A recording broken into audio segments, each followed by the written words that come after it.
Well, this is a pleasant enough trail through the woods here in West Greenwich, Rhode Island, Jeff. It is. It's pretty flat and wide. I mean, not very challenging. Well, you could almost drive a car down parts of this trail. Or, at the very least, a horse and buggy. Okay. Well, I'm guessing that we're someplace often forgotten, and this used to be some kind of a road, perhaps? Yeah, that's exactly it. And not just any road, one of the nation's first interstates. And I'm telling you, Ray, for two beer-swilling good-time guys like us, this is exactly the place we'd want to be if it was, about 180 years ago. Oh? Though it's all woods and trails now, back then, right around here, there were taverns full of drinking, fights, gambling, debauchery, and more. So much so that the land has forever earned the nickname Hell's Halfacre. Hey, I'm Jeff Belanger, and welcome to episode 332 of the New England Legends podcast. And I'm Ray Auger. Thanks for joining us on our quest to chronicle every legend in New England, one story at a time. Did you know most of our story leads come from you? Well, this one did. Thanks to Chris O'Connor for reaching out to us after a recent hike to the area. If you've got a story you think we should check out, please reach out to us anytime through our website. And a quick reminder that our 2024 Zombie Prom is coming up Saturday, February 17th at the Doubletree Hilton in Milford, Massachusetts. Tickets are just $25 if you get them ahead of time, and all profits go to benefit Community Harvest Project. This is a great organization I've been supporting for over a decade now. It's a volunteer farm that grows natural, healthy foods for local food banks. Plus, the Zombie Prom is a ridiculously good time with Ray and myself, plus all our friends. If you were there last year, you know that we had a blast. There's even some room deals available at the Doubletree if you want to spend the night. Plus, we need to crown a new zombie queen and king this year. Okay, we'll get back to Hell's Halfacre right after this word from our sponsor. So I take it Hell's Halfacre in West Greenwich, Rhode Island must have been the red light district back in the day? Yeah, pretty much. Hey, do you know where we get the term red light district? I don't, but I bet you're going to tell me. I bet you're right. So back in the 1890s in Dodge City, Kansas, as in get out of Dodge, there were many sex workers plying their trade in cribs near the train station. And railroad workers would leave their red lanterns by the door to these cribs so, they could grab them and be on their way in short notice if they had to. There were often so many red lights that, well, you get it. I get it. But here in Hell's Halfacre, it's mostly woods and trails today. But by the trailhead here at the intersection of Congdon Mill Road and the old New London Turnpike Trail, there's a cellar hole. And that would have been one of these old establishments. So it's an interesting thing where and how towns pop up. I mean, it used to be that towns and cities grew up where there were seaports, then along rivers where there was water and ways to move commerce. Later on, the railroad could create a town where one never could be before because suddenly there's people passing through the new area. And then later, major roads accomplished the same thing. That interconnectedness of travel, commerce, and opportunities meant towns and even cities could pop up in brand new places. Well, that makes sense. The reason Hell's Halfacre was located right here has to do with the New London Turnpike. Today, the New London Turnpike is Route 3. It's a 30-mile road that connects Providence, Rhode Island to New London, Connecticut. It was built as an inland alternative to the Old Post Road that ran closer to the coast.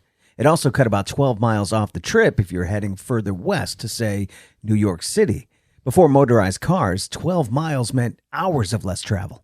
And the Old Post Road, of course, today is known as Route 1, and it runs all the way from Fort Kent, Maine, down to Key West, Florida. It's nothing new that when there's new construction and a new influx of people passing through, then places like taverns and gin mills are going to pop up. And there'll be sex workers moving in soon, too.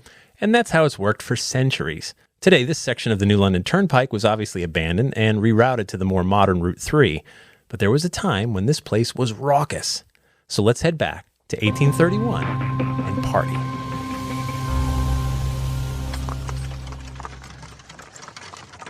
It's the spring of 1831, and traffic along the New London Turnpike here in Greenwich, Rhode Island is brutal. It is. This must have been the third horse and wagon we've seen pass by here in the last half hour. The toll road was first proposed 20 years ago by a private firm. The region is expanding. Towns are growing, and this inland route will help towns like Greenwich expand thanks to more direct travel to nearby cities. The toll fees go to maintain the road and the profits of the company. A road 3 rods wide, I might add. 3 rods? About 50 feet wide. Okay. Building and maintaining the road takes workers. Yeah, of course it does. And the toll for a carriage drawn by one horse is 12.5 cents. Well worth it if you're going to save many hours off your trip. The West Greenwich Gatehouse is one of the stops on the new London Turnpike, located about 20 miles from downtown Providence. That could be about a day's ride for your horse and carriage. If you're traveling all the way to New London or beyond, it's a good place to stop for the evening. We could stop here, or we're looking for a little trouble. We might push it a few more miles down the new London Turnpike and stop at Hell's Halfacre. Let's push ahead. Should we head inside, Ray? Oh, this place looks dangerous. I agree. The respectable people stopped back at the gatehouse a few miles ago, and this place draws in, more seedy characters. 2 beers, please. Thanks. Yeah, I like it here. I like it too. Cheers. Oh, man. I wonder what that was all about. Who knows? Probably just looked at him funny. There's a lot of working class folks in here. Men who maintain the roads, drivers, cargo haulers. And sure enough, there are some women in the bar who are available for a price. There's another watering hole not far from here, right on the Exeter, Rhode Island line.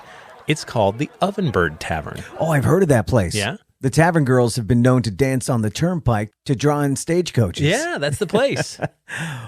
Oh, what was that? Man, what is that? Oh, man, that guy just shot that other guy. Well, maybe we should get out of here. I'm way ahead of you. Let's light out and stay lit out of here. It's situations like this that give the whole area a reputation and the name Hell's Halfacre. And that will bring us back to today.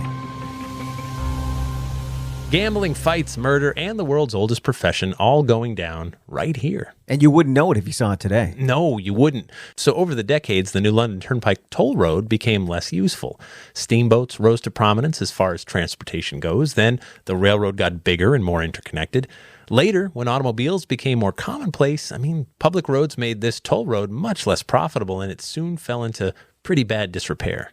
Automobiles became commonplace around here in the 1920s and 1930s.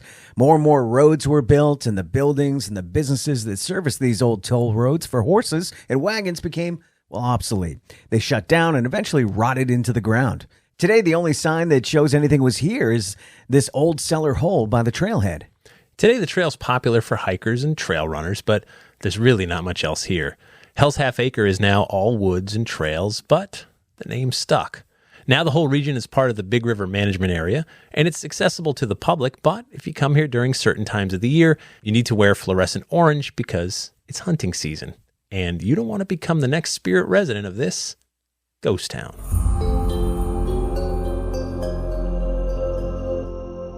No, you do not. We still have plenty of stories to cover, and we need each and every one of you in our community. So please stay safe out there. And that brings us to After the Legend, where we take a deeper dive into this week's story and quite often veer off course. After the Legend's brought to you by our Patreon patrons. We work for you. It takes a lot of time and money to bring you new stories each week, and our patrons help a ton with our hosting, travel, marketing, and equipment costs. It's only $3 per month, though. Some choose to give a little more. And for that, you get early ad-free access to new episodes, plus bonus episodes and content that no one else gets to hear. Just head to patreon.com/New England Legends to sign up. And to see some pictures of what's left of Hell's Halfacre, click on the link in our episode description or go to our website and click on episode 332. So, Ray. I've known a few places like this. Have you? The red light district. Yeah, well, not in that sense, I suppose. Well, sure. But yeah, just raucous places. Yeah, like the bad side of town, but sometimes the most fun bars. Yeah. Fun fighting and shootouts aside. Oh, that's fun, though. If it's not you. In the right context. Right. Yeah. From afar. Right. From the other side going, ooh, a fight. Near the door. Right. So you can escape quickly. Right. So working on Ghost Adventures for all these years, going on 16 years now, we've done many episodes on Old West ghost towns. And the story is so similar. Like it's the same script, right? Someone finds gold or silver, or some precious metals. A couple people move in quickly. Soon it's a tent town. Then hundreds more come in. People start building saloons because you realize you can get rich by finding gold and digging it out of the ground. Yeah. Or putting up a saloon and selling alcohol to the guys who do find the gold. Right. Right. Or selling shovels. Yeah. Right. And the equipment at a huge markup. And then coffins, of course. There's many ways to get rich without getting your hands dirty. Yeah. And so very soon the saloons pop up, the ladies of the evening move in and everything else. It's all men. This is not a place to bring your family. Right. And then eventually after a few years, they find all the gold or enough that it's not worth the effort anymore. And then these towns go bust and they disintegrate and they become ghost towns. That story repeats over and over. It's also remote enough that you're really away from the influence of the law. Yeah. It's lawless. It's just vigilante justice. That's it, because there's no time for that. You forget that those stories happened around here too. It just sounds so Old West. Right. It does. So we've got a town here that Hell's Halfacre. It was, far enough away that why would the police go there? Right. Right? Like, oof. Yeah, they don't need to deal with that. Let that place burn itself to the ground. Yeah. It's not hurting anyone else. Right. You shoot each other, two less people to deal with, right? Right. So we had stuff like that around here too. We just don't think of it. We don't think of like the dancing girls and all that. Did other it look stuff. the same, do you think? I mean, it must have, right? Because To a degree. there wasn't a lot of design concepts back then. It was No cactuses, I don't think. 4 walls and a roof. That's Right. it. Yeah. and so, some of these buildings, the reason fire was so bad is they were popped up fast. Sure. And cheap. You know what I mean? Like, I need a roof to just keep the rain off our heads when I'm slinging alcohol to these people that are just desperate to get drunk. There's no fire suppression systems. No sprinklers. Yeah. So you see an opportunity. Wow, for whatever reason, a bunch of people are stopping in this area, and these are the workers. They're looking to tear it up on the weekends. I'm a proprietor. How fast could I get a building put up and start selling them booze? Right. And get rich quick, or make a lot of money and then get out, move to the next area. You could put this stuff up pretty cheap too if you knew what you were doing. You just need a roof. Yeah. Like it doesn't take much. And so some of these old buildings, and when you walk away, they rot fast. How long do you think they lasted? Like, how long would a traditional city or town last? Well, so 10 years, 5 years? When you go out to the desert of America's Southwest and you see some of these old ghost towns, some of the buildings are still there. Like, they're completely rotted, but there's some structure there, right? Because it's a desert. It's dry. Right. It's arid, just the same way mummies get preserved in Egypt. Buildings get preserved out there.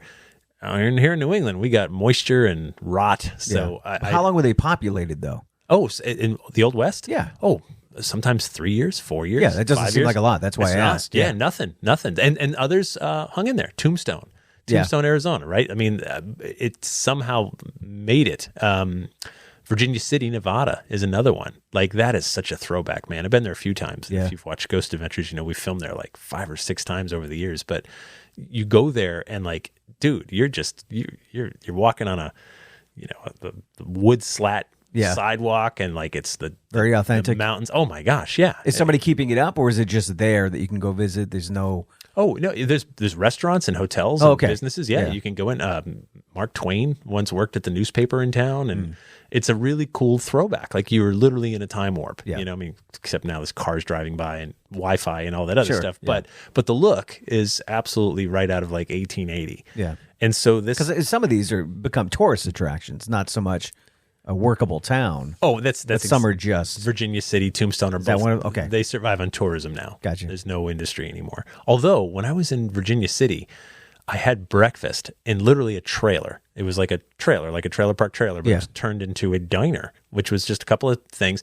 And I was there for an event, and I was eating breakfast alone. And the guy in the table next to me was alone, and we just started chatting. And I said, "Oh, what do you do?" And he said, "I'm a gold miner." I'm like, "Get out of here, Still? really?" Yeah. And he said, "No, I rent a claim.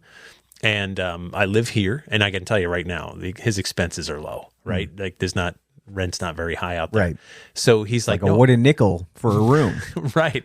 So he's like, I rent a claim, and the gold I find, I keep. And gold, it's like $1,800 to $2,000 an ounce. If you found a chunk of it, Yeah. what if you found like a pound? Right. Right? That's $32,000. It's crazy. Right? And he's still finding gold? It's enough that he stayed out there doing it. Yeah. I mean, I don't know how much, You but could get addicted to that. Imagine if you find just a little. Gold You're not going fever. anywhere. You're Yeah. staying there. Right. You I could know. die looking for more gold.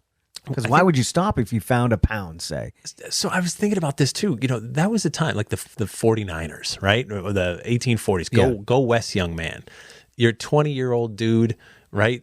you could go out there, and if you got lucky, if you hit a good vein of gold, you could be rich. You could get out there dirt poor, right? And in the span of a week or two, if you got really lucky, if you hit the right spot, you could find pounds of gold, get it out there, and you're now rich. Yeah. And it's or dead. Or depending on who's around you. Well, right. That's so the ways to make very money, quiet. You can't yell. You got to whisper. Found gold. Yeah. Found some useless rocks that I'm just going to be here a while. So the ways to make money are get out there, get lucky, find it, cultivate it, get it somewhere and sell it. Yeah. Murder and rob the guy that just got lucky and found the gold, right? Like jump his claim when he goes into town for a couple days to try to sell the gold. Jump there and steal what's in the ground. Grab some gold paint and sell some counterfeit gold. To do that. Fool's gold. Yeah, there's lots of ways. Yeah, so there's lots of ways, and that's why the lawlessness just popped up because people were so desperate to get rich so fast. Yeah, some of them did, and some died. Right. And so to think that that's unique to the American Southwest is sort of silly. Like, of course, there was opportunities around here too, like that. Although gold is a different animal, right? Like that is really valuable as opposed to an iron mine or just like a place where, or just like nice shiny rocks that you would find in paint, like little faces on pet rocks, right. So there's plenty of those in New England. Yes, there is that. So there's money to be made in soft-sided or rounded rocks. Yeah, I bought some. I had a rocks. funny bit going, and it just didn't develop the way I thought it would. We'll just edit this out. Now I don't even remember what I was going to say. You derailed me too. I did. So anyway, but if you one funny thing I did see about this. This better be funny. We'll redeem right now. Take 10 seconds to do this. Go Google Hell's Halfacre, Rhode Island, and you know how if you Google like a restaurant somewhere, Google gives you the search results, and on like the right side of the it'll have like reviews. You'll see reviews and the website and the hours and all that other stuff. Google Hell's Halfacre, Rhode Island. Yeah. There's reviews. And I was like, what? It's a trail with like a cellar hole. Oh, okay. And the reviews are, by the way, I think it's down to like 2 stars overall. Multiple people have reviewed it. And like someone's like 5 stars. This is a really pleasant place for a hike. Someone else is like, I think something historic happened here, but I can't find a single thing. 2 stars. There's no hookers around here. Yeah, there's nothing. So it's just like it's stuff that's just like, well, there's a sign that says Hell's Halfacre, but I know nothing else. 1 star.